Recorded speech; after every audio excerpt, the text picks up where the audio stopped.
Jó capítulo número 1, rapidamente, versículo de número 21.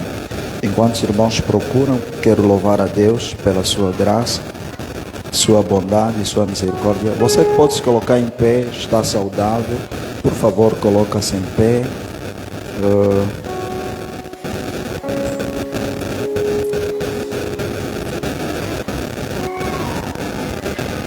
Jó capítulo de número 1, versículo de número 21.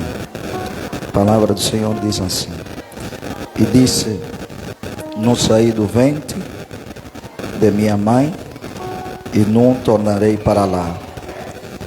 O Senhor me deu, e o Senhor tomou. Alguém diga comigo: o Senhor me deu, e o Senhor tomou. Bendito seja o nome do Senhor. Tenha a bondade de tomar teu assento. Você é muito breve. Quero louvar a Deus uma vez mais pela sua graça, sua bondade. É a nossa segunda vez a pregar nessa jornada.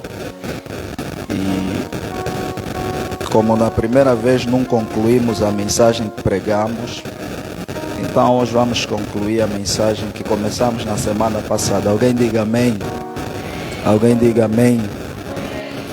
E rapidamente eu quero falar com os irmãos sobre 3 características de um homem que tem a vida de oração. Amém? Vai ser breve, então redobra a sua atenção. Quero louvar a Deus pela direção da nossa igreja, na pessoa de nossos pais, nossos líderes que têm confiado aos jovens para ministrar a palavra de Deus. Amém? Amados irmãos, nós lemos o livro de Jó e alguns teólogos, afirmam e discutem acerca desse livro de Jó, dizendo que é um dos livros mais antigos da Bíblia Sagrada. E este livro, que carrega o nome da personagem principal, que é o Jó, ela conta-nos a história de um homem que marcou o seu tempo, marcou a sua era, pela sua paciência, pela sua fé, apesar de toda a diversidade que ele um dia viveu. E quando nós lemos o capítulo de número 1 deste livro, conta-nos que Jó era um homem rico, Jó era um homem próspero. A Bíblia diz que não havia no Oriente um homem mais poderoso do que Jó, de tal modo que Jó era proprietário de fazendas, de bois, de ovelhas, e um número de homens que trabalhavam para ele. A história bíblica diz que fora disso, Jó era conhecido pelo seu caráter, pelo seu caráter. Porque no capítulo de número 1, a Bíblia faz menção de dizer que Jó era um homem temente a Deus, Jó era um homem reto, Jó era um homem que desviava-se do mal. E glórias a Deus por isso, porque Jó era próspero, mas também Jó era santo. Jó era próspero, mas também Jó era reto. Jó era próspero, mas também Jó andava no caminho de Deus. Jó era próspero, mas também andava na santidade. É aqui que você começa a entender que, na verdade, a prosperidade nunca foi um obstáculo da santidade, e a santidade também nunca foi um obstáculo da prosperidade. Com Jó você consegue aprender que é possível, amados irmãos, ser santo e ser próspero.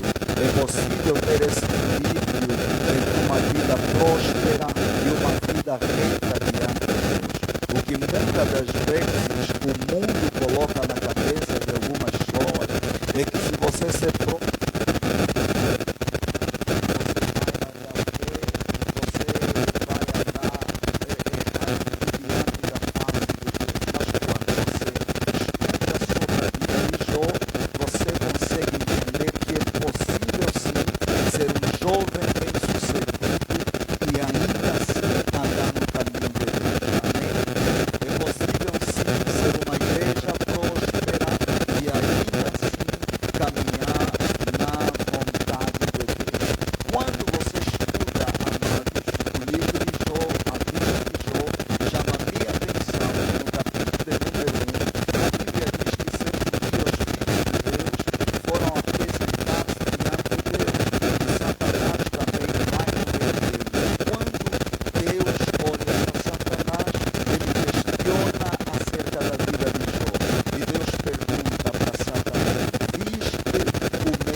e não há na terra o homem semelhante a ele. E isso chamou a minha atenção, por quê? Porque no capítulo de número 1, Deus está elogiando um homem, Deus está se gabando de um homem, Deus está reconhecendo um homem diante do diabo, e Deus está dizendo: olha, viste o meu servo Jó. É Deus batendo no peito pela vida de Jó, é Deus se gabando pela vida que Jó carregava. E isso chama a minha atenção, porque quando você olha nisso, você vai perceber que todo elogio, todo louvor de Deus que Jó não é em função de um dom que Jó carregava. Quando você olha no elogio que Deus faz a Jó, você vai perceber que todo elogio é por causa da vida que Jó carregava. Isso é por causa do caráter que Jó tinha. Então você precisa entender que Deus, ao olhar para Jó, ele não está elogiando o dom de Jó. Deus estava elogiando a Jó por conta do seu caráter. Alguém diga amém. Deus está dizendo: Jó é meu servo, mas não é em função de um dom que ele tem. Jó é meu servo, mas não é porque ele tem um dom especial, porque ele prega, porque ele canta, porque ele profetiza, porque ele tem um dom do ensino. Não, Jó é meu servo porque ele é reto, porque ele é justo, ele é temente e ele se desvia do mal. E isso tudo que Deus fala está ligado ao caráter de Jó. Alguém diga amém. É aí que você começa a entender que Deus, amados irmãos, ele não é impressionado pelo dom que a pessoa tem. Deus não se impressiona pelo dom.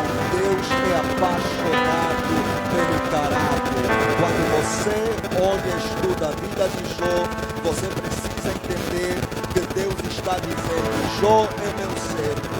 Não é por causa do dom, é por causa do caráter, é por causa da vida que ele leva.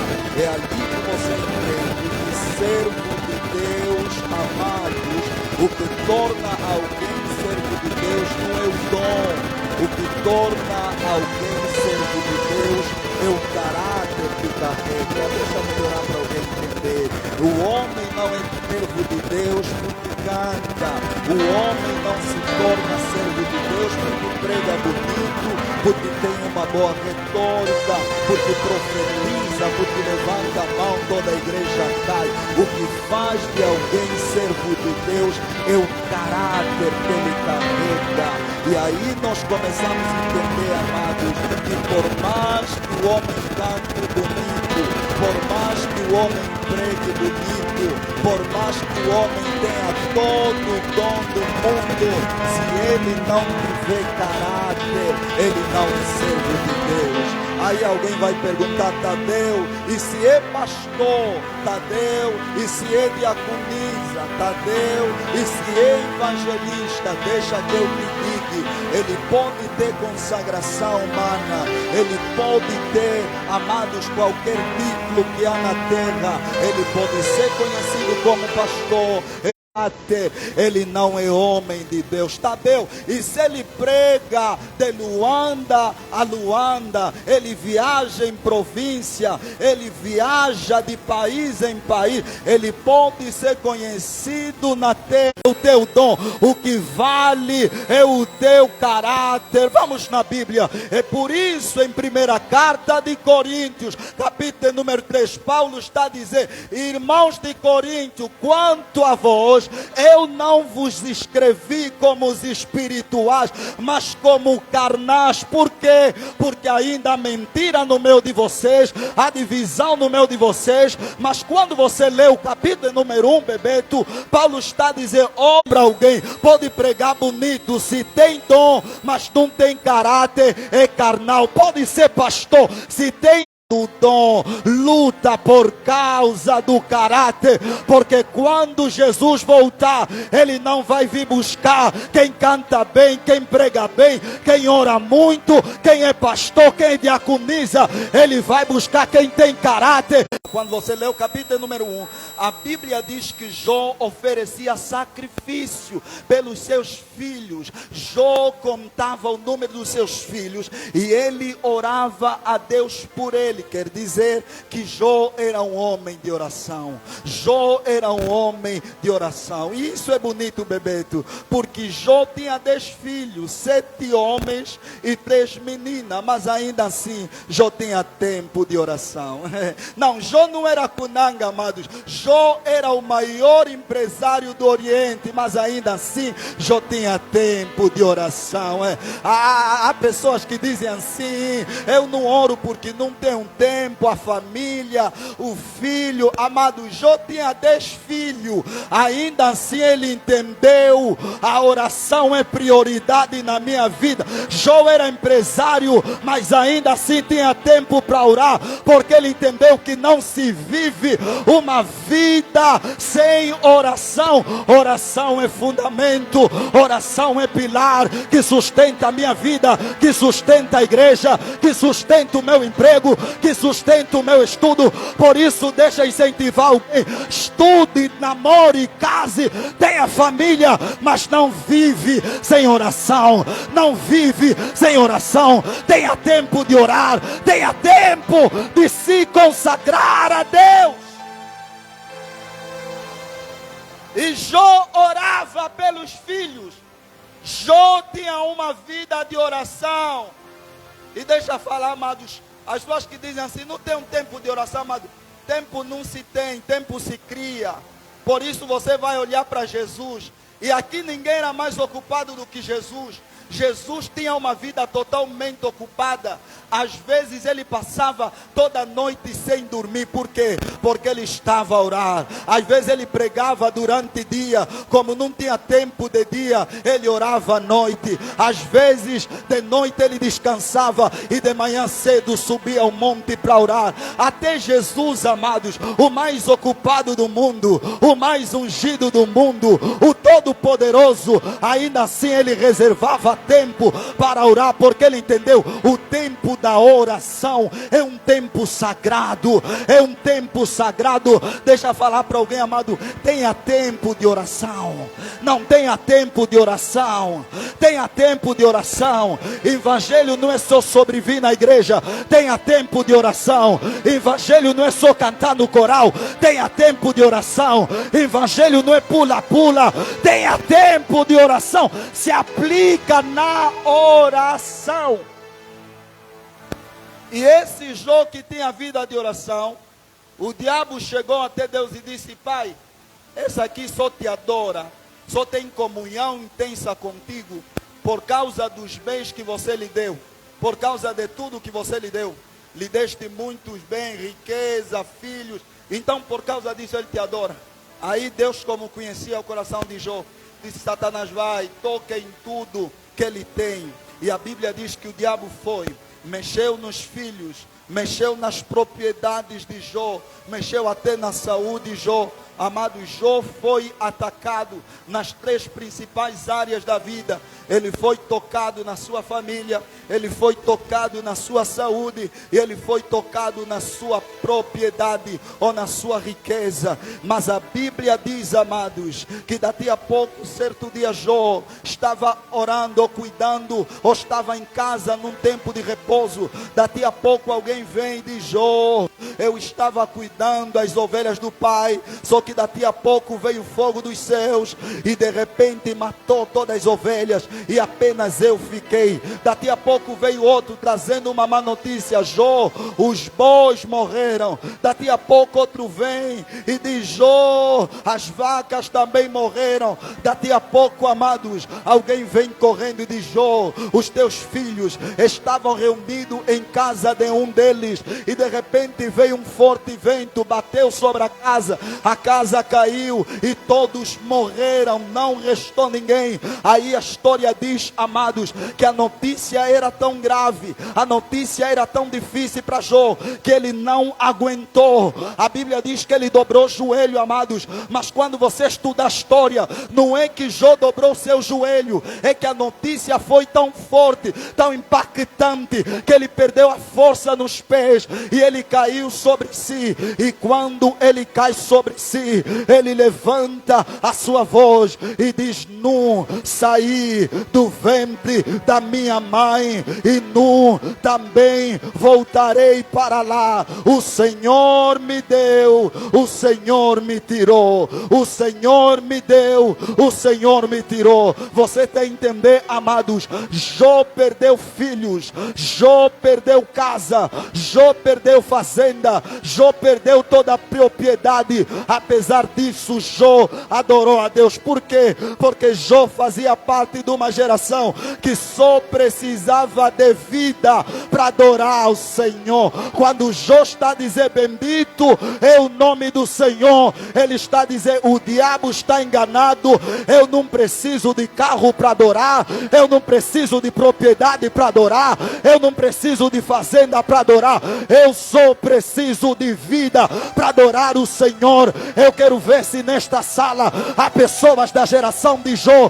Pessoas da geração de Jó são aqueles que não precisam de propriedades material, são aqueles que não precisam de riqueza humana, eles só precisam de vida para adorar o Senhor, porque eles entenderam: tudo quanto tem fôlego, louva o nome do Senhor. É só por isso, amado, que o mundo não nos entende. Perdemos familiares, mas estamos a adorar. Perdemos emprego, mas estamos a adorar. Perdemos marido, mas estamos a adorar. Perdemos pai, mas estamos a adorar. Perdemos a mãe, mas estamos a adorar. Perdemos bem, mas estamos a adorar. Eles não entenderam. Nós não adoramos por causa das coisas, nós só precisamos de vida, de fôlego, para dizer que Ele é bom. E eu termino aqui. Jó dobra joelho, o homem de oração, Jó dobra joelho e diz assim: o Senhor me deu, o Senhor tirou. Bendito seja o nome do Senhor. O diabo está dizendo assim: olha, Jó vai blasfemar quando eu lhe tirar tudo. Só que quando Jó perdeu tudo, ele dobrou o joelho e ele está dizendo assim: eu perdi tudo hoje, mas eu tenho uma consciência, é o Senhor que havia me dado. Quando ele está dizendo assim: o Senhor me deu, o Senhor me tirou. É Jó dizendo assim: ei, eu não esqueci que o Senhor me deu agora que Ele me tirou. Eu não esqueci aquilo que eu ganhei por causa dessa perda. Hoje perdi, mas eu sei que um dia ganhei. Sabe o que Jó está a dizer? Os fracassos da vida, eles não me fazem esquecer o sucesso. Sabe o que Jó está a dizer? Eu não esqueci que Ele me deu quando eu perdi, quando Ele me tirou. O Senhor me doeu, o Senhor tirou. É Jó dizendo assim: eu não tenho memória curta. E esse é o meu primeiro ponto. Um homem que tem vida de oração é um homem que não tem memória curta. Jó está a dizer: eu não tenho memória curta. Eu perdi tudo, mas eu lembro, eu tinha tudo. Eu perdi filho, mas eu lembro que um dia Ele já me deu. Eu perdi emprego, mas eu lembro que um dia Ele já me deu. Eu estou a dizer: um homem que ora, ele não tem memória curta. E quem não tem memória curta, quando ele perde, ele não fala mal de Deus. Quando ele cai, ele não fala mal de Deus, porque ele sabe: eu caí hoje, mas ontem eu estava de pé. Eu fracassei hoje, mas ontem eu vivi o sucesso. Eu não tenho memória curta.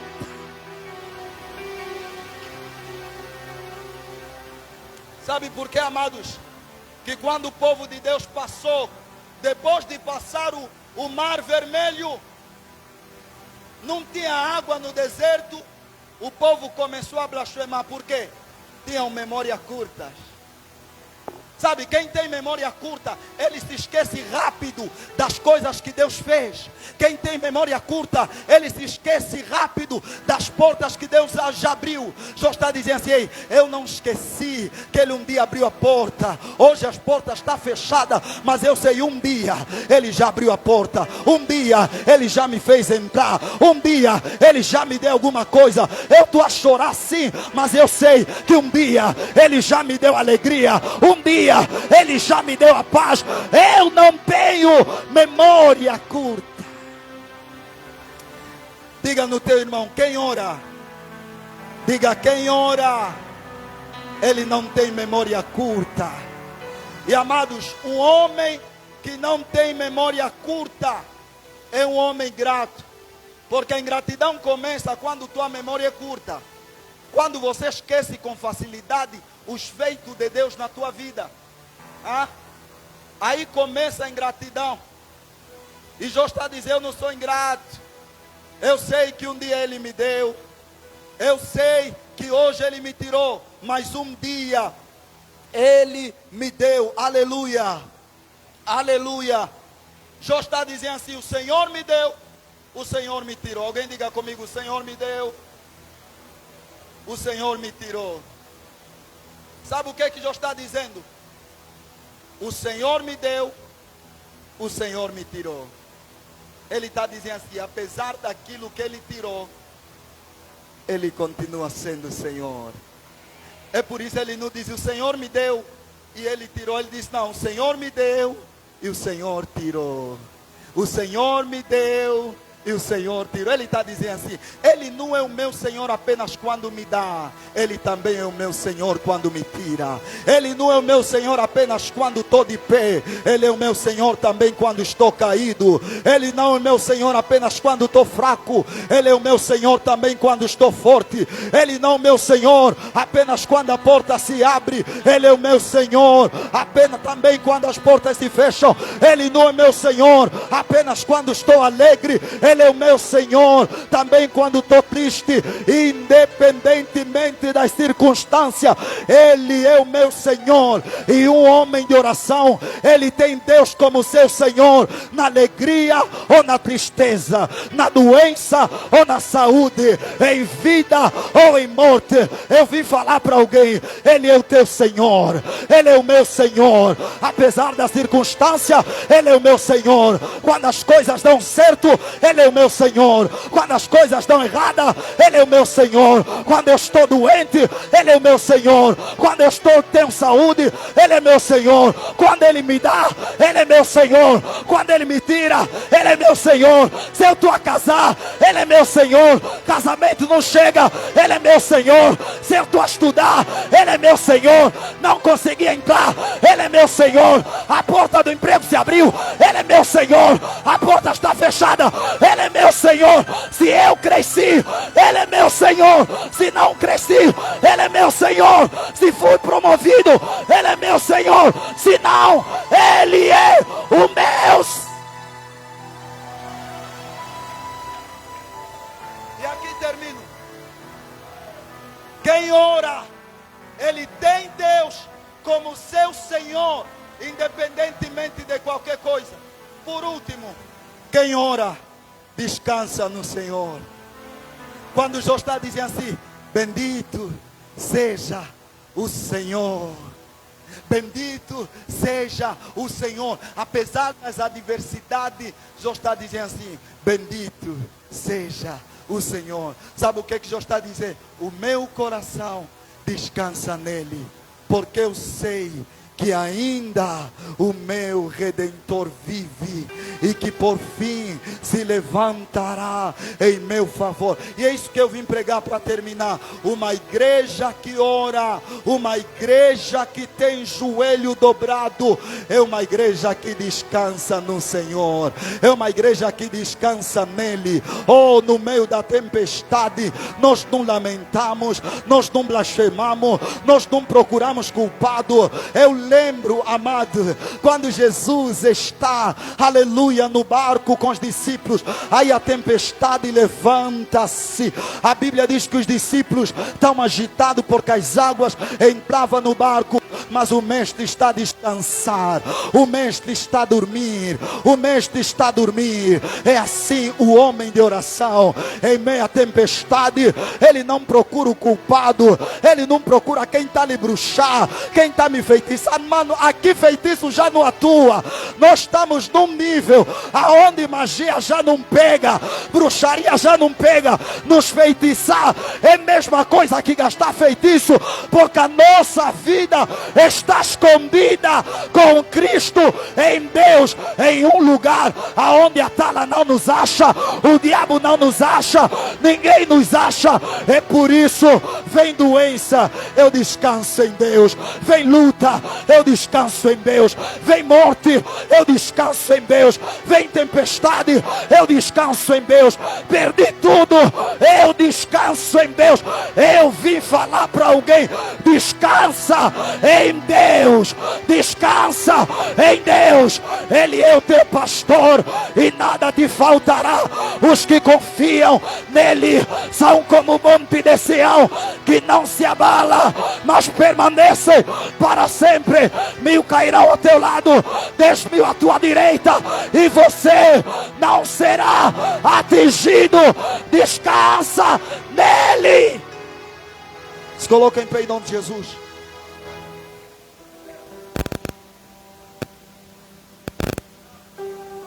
E a oração, amados, a oração tem o poder de trazer isso. A oração nos faz descansar em Deus. A oração nos faz descansar em Deus. As pessoas estão a correr em um momento de tribulação, mas você está calmo, você está manso, porque a oração nos faz descansar. As pessoas se calhar perguntam: mas esse tu está preocupado? Estou mesmo preocupado, mas meu coração está a descansar em Deus. Há um Deus que cuida de nós quando oramos. Há um Deus que cuida das nossas causas quando dobramos nosso joelho. Há um Deus que vela por nós. Por isso descansa. Feche teus olhos. Oh, Mae namasa namae paradiasa kato ye abayana na satala babosa. Circunstância adorarei. Descansa em Senhor, descansa nele. Descansa a tua alma, descansa o teu coração. Oh, descansa nele, descansa nele.